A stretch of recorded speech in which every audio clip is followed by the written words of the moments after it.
I already talked about the original series Star Trek films. For my Star Trek videos, I am looking into each entry of the series fairly briefly. For the movies, these videos will be fairly short, but I am definitely going to have longer videos when it comes to the series, so if you hear off of Aiden or I's long-form content, this may not be for you, since these are more relaxed and quick.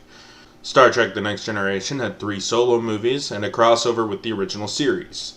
These movies often feel more Star Wars-ish than the original series, and is definitely less experimental.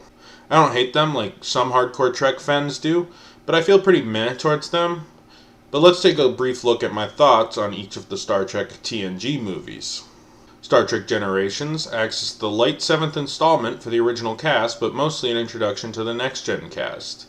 It stars the Next Gen cast as they're attempting to stop Soren, who is attempting to collide the Nexus Ribbon, a weird space-time thing, into a star so that his planet, Viridian 3, will get the Nexus.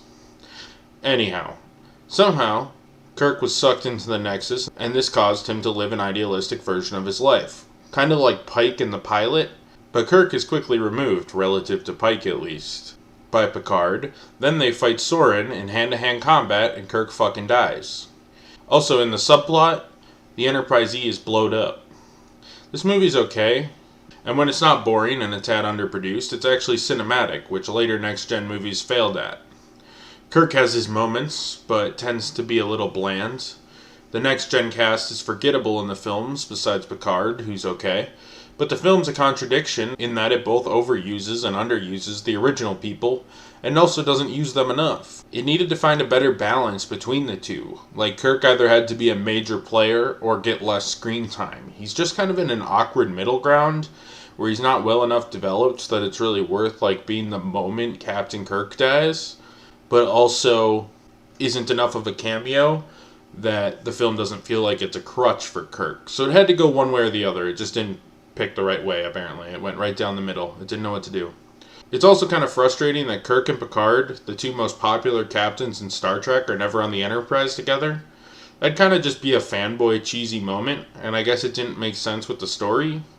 But, you know, if you're going to do this, make it make sense for the story. Like, we want to see Kirk and Picard on the Enterprise, not in the fucking desert together, fighting some fucking guy. Overall, it's okay, but it's pretty skippable. Star Trek First Contact is the first fully next-gen film. The training wheels that were Captain Kirk from the last movie are gone. And this movie is notably directed by Beyond Belief Factor fiction host Jonathan Frakes. Is it possible this story is true?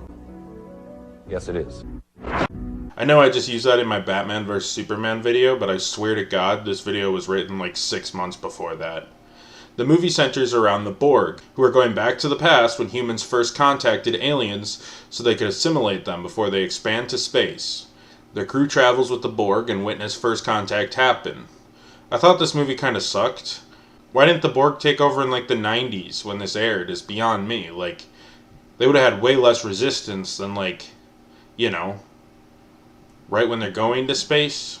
You would have had no space. You would have had like the shitty rockets we have in real life.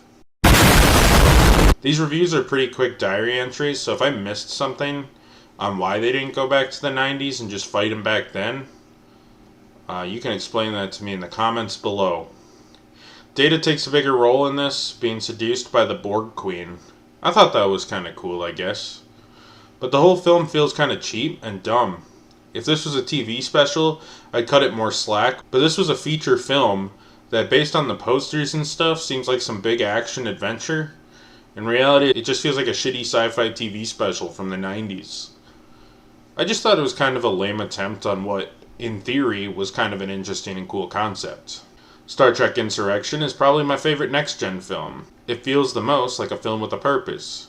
Taking place after First Contact, Insurrection follows the Enterprise as they try to protect the planet Baku from being taken over by the Sona.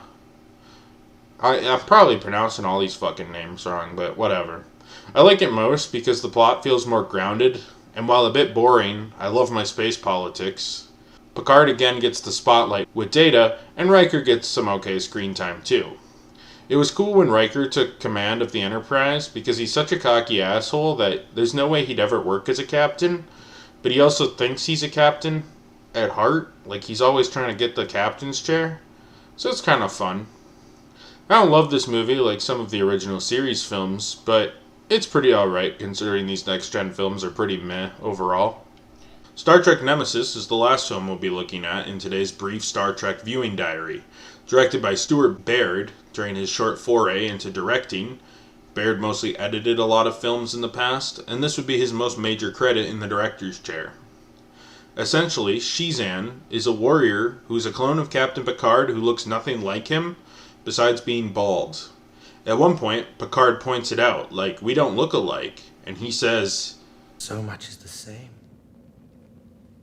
The eyes. Surely you recognize the eyes." Like, no, I really don't, but hey, I guess they tried their best. Tom Hardy, even a young, lankier Tom Hardy, doesn't really remind me of Patrick Stewart in look or attitude, and that kind of shines through. Anyway, Shizan? Whatever. Anyway, Shizan's plan is to destroy all life on Earth, which is secondary to the fact that Shizan is dying and needs a blood transfusion that would kill Picard if successful.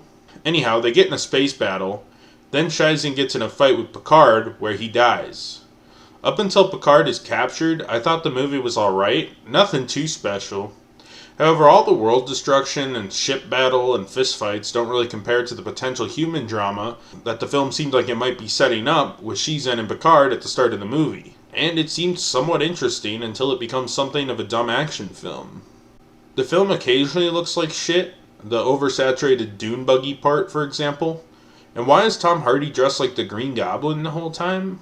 Like from the original Spider-Man movie? That was kind of weird. Kind of feels more like a cheap Star Wars clone at parts over a Star Trek film.